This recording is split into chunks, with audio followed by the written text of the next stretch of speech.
आप सभी को जय यीशु की। विश्वास प्रशिक्षण श्रृंखला के आज हम दूसरी कक्षा में पढ़ाई करने जा रहे हैं। तो उस कक्षा को शुरू करने से पहले हम सभी प्रार्थना करेंगे और वो प्रार्थना हम बोलेंगे जो प्रभु ईश्वर ने हमें सिखाई है। तो आइए सब अपने हाथों को जोड़िए और आंखों को बंद कीजिए और सब लोग साथ में बोलेंगे, हे हमारे पिता, हे हमारे पिता, तू जो स्वर्ग में है, तेरा नाम पवित्र किया जावे, तेरा राज्य आवे, तेरी इच्छा जैसे स्वर्ग में है वैसे इस पृथ्वी पर भी पूरी हो। हमारा प्रतिदिन का आहार आज हमें दे और हमारे अपराध हमें क्षमा कर जैसे हम भी अपने अपराधियों को क्षमा करते हैं, और हमें परीक्षा में न डाल परंतु बुराई से हमें बचा। आमीन। तो आज विश्वास प्रशिक्षण श्रृंखला की हम दूसरी क्लास में हैं। तो पहले वाले भाग का हम थोड़ा सा दोहराव करेंगे। पहले भाग में हमने देखा था कि हमारे जो बाइबल में दो विधान है, एक पुराना विधान और दूसरा नया विधान। तो पहले भाग में हमने पुराने विधान के बारे में पढ़ा था कि पुराने विधान में ईश्वर की प्रजा यानी कलीसिया किस तरह से ईश्वर की प्रजा थी। उसमें हमने देखा मूसा जो थे एक नायक के रूप में उभर करके आए, वो इजरायलियों को उनकी दास्ता से मुक्त करा करके लेकर के आए और ईश्वर की हर एक आज्ञा का उन्होंने पालन किया, और ऐसे ही अन्य लोगों ने भी उनकी बातों को माना और हर एक दुख मुसीबत से वे पार हो गए। उसके बाद हम देखते हैं माता मरियम जो कि हमारे मध्यस्थ हैं, वो ईश्वर से प्रार्थना करती है हमारे लिए, और ऐसे ही प्रभु यीशु जो है हमारे मुक्तिदाता के रूप में हम उन्हें देखते हैं। ईश्वर ने जो था हमारे पुराने विधान में हमारे साथ एक विधान स्थापित किया, क्योंकि हमारा उनके साथ में एक मानवीय संबंध था और साथ ही साथ एक दैवी संबंध भी। तो आज के जो पाठ में हम नए विधान में ईश्वर की प्रजा के बारे में पढ़ेंगे। तो ईश्वर की प्रजा कौन लोग हैं? तो इसमें हम देखते हैं कि ईश्वर ने क्या किया था। बिल्कुल सही समय पे, निर्धारित समय पर ईश्वर ने अपने इकलौते पुत्र को इस दुनिया में भेजा, जिसका कि वर्णन हम गलातियों की पुस्तक में पढ़ते हैं। आप सभी अपने बाइबल को खोल लीजिए और उसमें हम निकालेंगे गलातियों के नाम। ये पेज ये नए विधान में आपको मिलेगा और पेज नंबर है 291, 291, चौथा अध्याय, उसके चौथे और पांचवें वाक्यांश में। किंतु समय पूरा हो जाने पर ईश्वर ने अपने पुत्र को भेजा। वह एक नारी से उत्पन्न हुए और संहिता के अधीन रहे, जिससे वह संहिता के अधीन रहने वालों को छुड़ा सके और हम ईश्वर के दत्तक पुत्र बन जाए। तो इस बात का वर्णन जो है हमारी बाइबल में भी हमें देखने को मिलता है कि ईश्वर ने जो था अपने इकलौते पुत्र को इस दुनिया में भेजा, वो एक नारी से उत्पन्न हुए और ताकि हम उनके अधीन रह सके और हम ईश्वर के दत्तक पुत्र कहलाएं। उसके बाद हम देखते हैं कि प्रभु यीशु जब इस दुनिया में आए तो वो हम मनुष्यों के बीच में रहे, उन्होंने उन्हें शिक्षा दी और उनके साथ में एक संबंध स्थापित किया। और जब ईश्वर ने, उनके पिता ने उनको इस दुनिया में भेजा तो उस स्वर्गीय पिता के अनुसार उन्होंने सारी दुनिया से एक शर्तहीन अमिट प्यार को प्रकट किया और उन्होंने हर एक मानव से अपना संबंध स्थापित किया, पुनः स्थापित किया, क्योंकि वो दोबारा मनुष्य का रूप धारण करके इस दुनिया में आए थे। और साथ ही साथ वो दिव्य मानव संबंध हम इसलिए कहते हैं क्योंकि वो ईश्वर के पुत्र थे और वो दिव्य थे, इसीलिए उन्होंने हमारे साथ दिव्य मानव संबंध भी स्थापित किए। और उनकी पूर्ति हेतु उन्होंने हमारे साथ क्या किया? एक नया विधान स्थापित किया। अब हम देखते हैं इब्रानियों की पुस्तक, उसका 9वां अध्याय, जो ईश्वर ने हमारे साथ एक नया विधान प्रस्तुत किया था, उसका जिक्र जो है इब्रानियों की पुस्तक उसके 9वें अध्याय 14 और 15 वाक्यांश में हमें देखने को मिलता है। तो आप सभी अपने बाइबल से 346 नए विधान से खोलेंगे इब्रानियों के नाम पत्र, और उसमें हम देखते हैं 9वां अध्याय 14 और 15 वाक्यांश। तो फिर मसीह का रक्त, जिसे उन्होंने शाश्वत आत्मा के द्वारा निर्दोष बलि के रूप में ईश्वर को अर्पित किया, हमारे अंतःकरण को पापों से क्यों नहीं शुद्ध करेगा और हमें जीवन ईश्वर की सेवा के योग्य बनाएगा।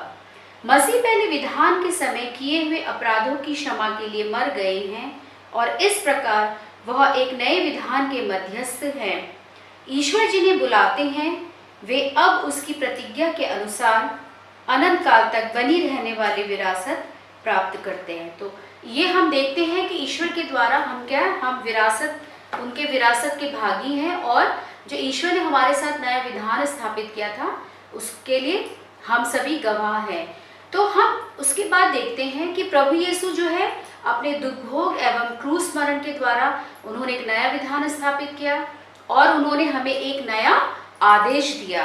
तो ये इस आदेश को हम देखेंगे यूहन्ना रचित सुसमाचार उसका 13वां अध्याय उसकी 34वीं आयत में। 13वां अध्याय 34 वाक्यांश, पेज नंबर 169। मैं तुम लोगों को एक नई आज्ञा देता हूँ, तुम एक दूसरे को प्यार करो। जिस प्रकार मैंने तुम लोगों को प्यार किया उसी प्रकार तुम भी एक दूसरे को प्यार करो। तो प्रभु ईश्वर ने जो है एक नई आज्ञा हम लोगों को दी ताकि हम भी क्या है एक दूसरे से प्यार करें। किस तरह से प्यार करें? जिस प्रकार प्रभु यीशु ने हमें प्यार किया था। उसके बाद जब प्रभु यीशु इस दुनिया में आए, उन्होंने क्या किया? सबसे पहले अपने प्रेरितों का चयन किया, उन्होंने उनके साथ कार्य किया और सुसमाचार प्रचार के लिए उन्होंने उनको लोगों के पास भेजा। तो लोगों को, जब लोग उनसे बातें सुना करते थे प्रभु यीशु के बारे में, तो वो उनके शिष्य बन जाते थे। फिर प्रभु यीशु ने जब अपने शिष्यों को ये सब कार्य सौंपा तो वे सभी क्या थे? पवित्र आत्मा की शक्ति से क्या हो गए? परिपूर्ण होकर उन्होंने जो ईश्वर के द्वारा एक नई आज्ञा दी गई थी उसका परिपालन करते हुए वे जहाँ कहीं भी गए उन्होंने ईश्वर के राज्य की घोषणा की। और साथ ही साथ उन्होंने मन परिवर्तन हेतु आह्वान किया, लोगों को बताया प्रभु यीशु के बारे में कि उन्हें प्रभु यीशु की बातों को सुनना है, उन्हें मानना है, क्योंकि वे हमारे लिए एक नई आज्ञा को लेकर आए हैं।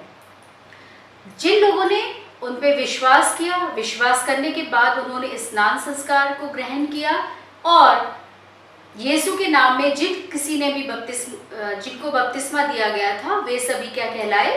क्रिस्ती कहलाए। तो ये सभी प्रारंभिक क्रिस्ती थे और ईश्वर की प्रजा कहलाते थे। तो जब प्रभु यीशु ने इस कलीसिया को स्वयं बनाया था, उसकी स्थापना खुद से की थी, तो वे इस कलीसिया के क्या हैं? अद्वितीय शीर्ष हैं। मतलब जैसे हम अपने शरीर को देखते हैं, हमारे शरीर का जो भाग है, हमारा जो सर होता है वो हमारा क्या है? शीर्ष स्थान पे है। तो इसी तरीके से प्रभु यीशु जो है हमारा शरीर भी एक कलीसिया की तरह है और उस कलीसिया की जो शीर्ष है वो प्रभु यीशु हैं। और वो क्या है? वो अपने में सदा सर्वदा संयुक्त रहते हैं। प्रेरित संत पौलुस जो थे वो प्रभु के उत्तराधिकारी थे। उन्होंने प्रभु यीशु के द्वारा इस नई आज्ञा का पालन किया और उसी के अनुसार उन्होंने कलीसिया का मार्गदर्शन किया। प्रारंभिक क्रिस्तियों का जीवन हम सब के लिए अनुपम आदर्श है। तो जिसका विवरण हम बाइबल में भी देखते हैं। प्रेरित चरित्र 2 अध्याय उसकी 42 वाक्यांश में, नए विश्वासी दत्तचित्त होकर प्रेरितों की शिक्षा सुना करते थे, भातृत्व के निर्वाह में ईमानदार थे और प्रभु भोज तथा सामूहिक प्रार्थनाओं में नियमित रूप से शामिल हुआ करते थे। तो ये था प्रेरित चरित्र 2 अध्याय उसके 42वें वाक्यांश में। और साथ ही साथ इसी में हम देखते प्रेरित चरित्र 4 अध्याय उसके 32वें वाक्यांश में, पेज नंबर है 189। ईसाइयों की एकता। विश्वासियों का समुदाय एक हृदय और एक प्राण था। कोई भी अपनी संपत्ति अपनी नहीं समझता था। जो कुछ उनके पास था उससे सबों का साझा था, मतलब उसमें सबों का साझा था। तो वो लोग जो थे उनकी जो अपनी संपत्ति थी, निजी संपत्ति जो थी वो उनकी अपनी खुद की नहीं थी, वो सबके साथ एक सा व्यवहार करते थे और उसमें सबका साझा था। तो प्रारंभिक क्रिस्तियों का जीवन क्या है? इस तरीके से हमारे लिए एक अनुपम आदर्श है, आइडल है, जिसको हम उनको इतिहास देख करके अपने जीवन में लागू कर सकते हैं। अब हम ये देखते हैं कि क्यों वो हमारे लिए एक आदर्श है। तो उनकी कुछ गुण विशेषताएं हैं जो मैं आपके सामने बताऊंगी। वो क्या करते थे? एक साथ एकत्र होते थे और ईश्वर के वचन को उत्सुकता पूर्वक सुनते थे। और हर एक व्यक्ति जो था वो भाई बहन के सदृश वे एक दूसरे से व्यवहार करते थे। वे एक हृदय और मन से परस्पर मैत्री भाव से रहते थे। वे यूखरिस्ती अनुष्ठान में भाग लेते थे।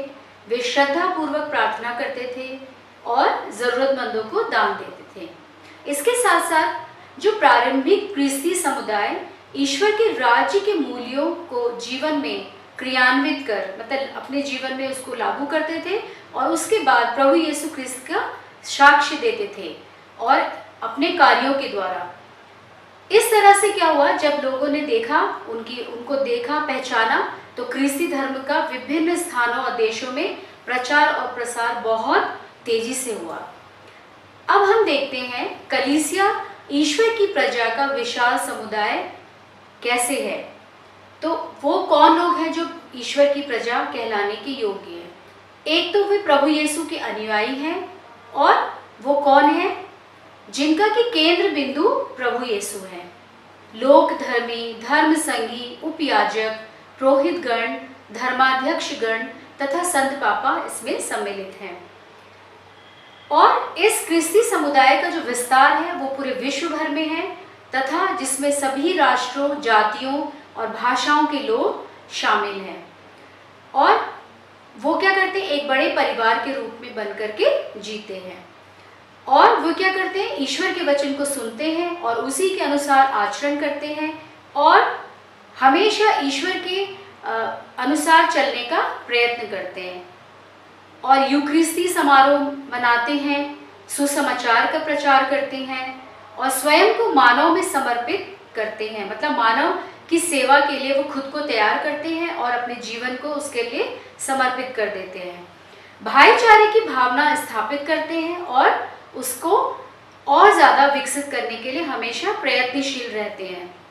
अशक्त, निर्धन, रोगग्रस्त, अनाथ तथा परित्यक्त लोग, परित्यक्त मतलब जिनको दुनिया ने छोड़ दिया है, जिन्हें कोई भी अपनाना नहीं चाहता, ऐसे लोगों को अपने जीवन में वो क्या बनाते हैं, सहभागी बनाते हैं और उनके अनुसार उनके लिए अपने जीवन को न्यौछावर कर देते हैं।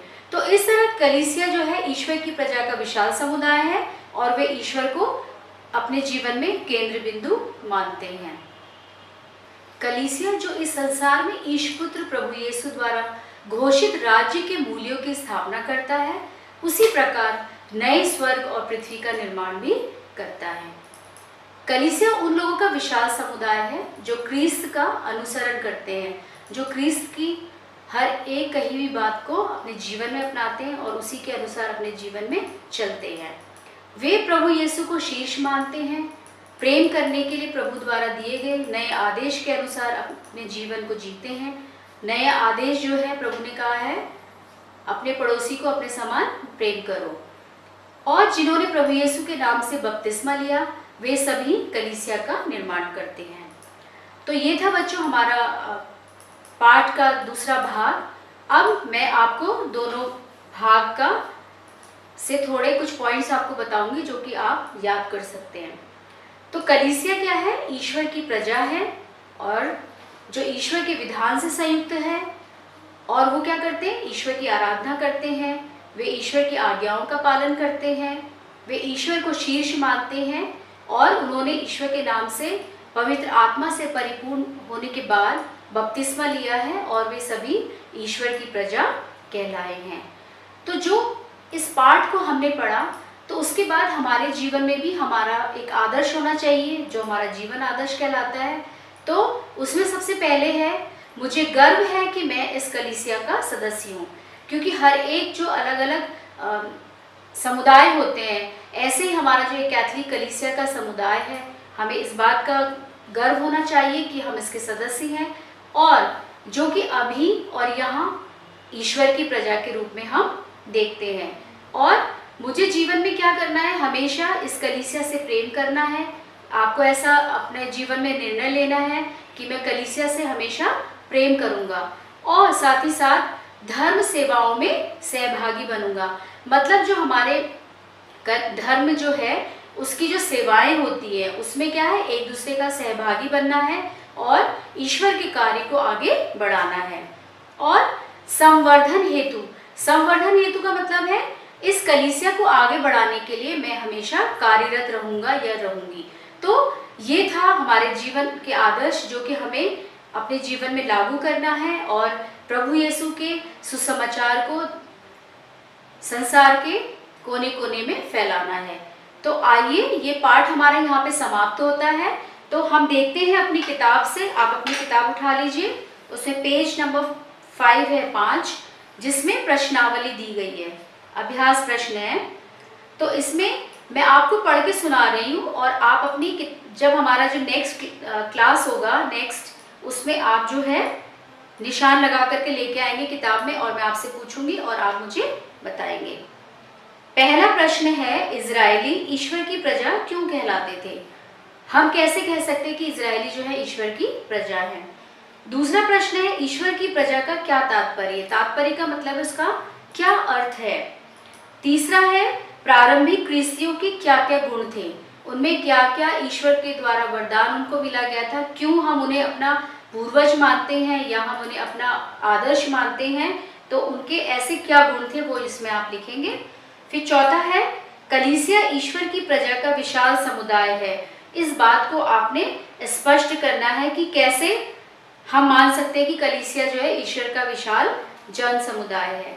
उसके साथ साथ यहाँ पे पेज नंबर 6 में एक यिर्मयाह के ग्रंथ से 31वां अध्याय, जब मैंने पहले पाठ में पढ़ा था तो उसमें है 31वां अध्याय 31 और 33 वाक्यांश। इस वाक्यांश को आप कंठस्थ करेंगे, याद करेंगे। प्रभु कहता है, वे दिन आ रहे हैं जब मैं इजराइल के घराने और यूदा के घराने के साथ नया विधान स्थापित करूंगा। मैं इजराइल के लिए एक नया विधान निर्धारित करूंगा। मैं अपना नियम उनके अभ्यंतर में रख दूंगा।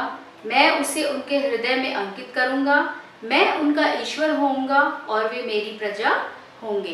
तो ये जो है इस वाक्यांश को आप कंठस्थ करेंगे और साथ ही साथ जो प्रश्न पेज पृष्ठ संख्या 5 पे जो हमारे अभ्यास हैं उनको आप चुन करके लेके आएंगे और हम अगली कक्षा में इसके बारे में वार्तालाप करेंगे।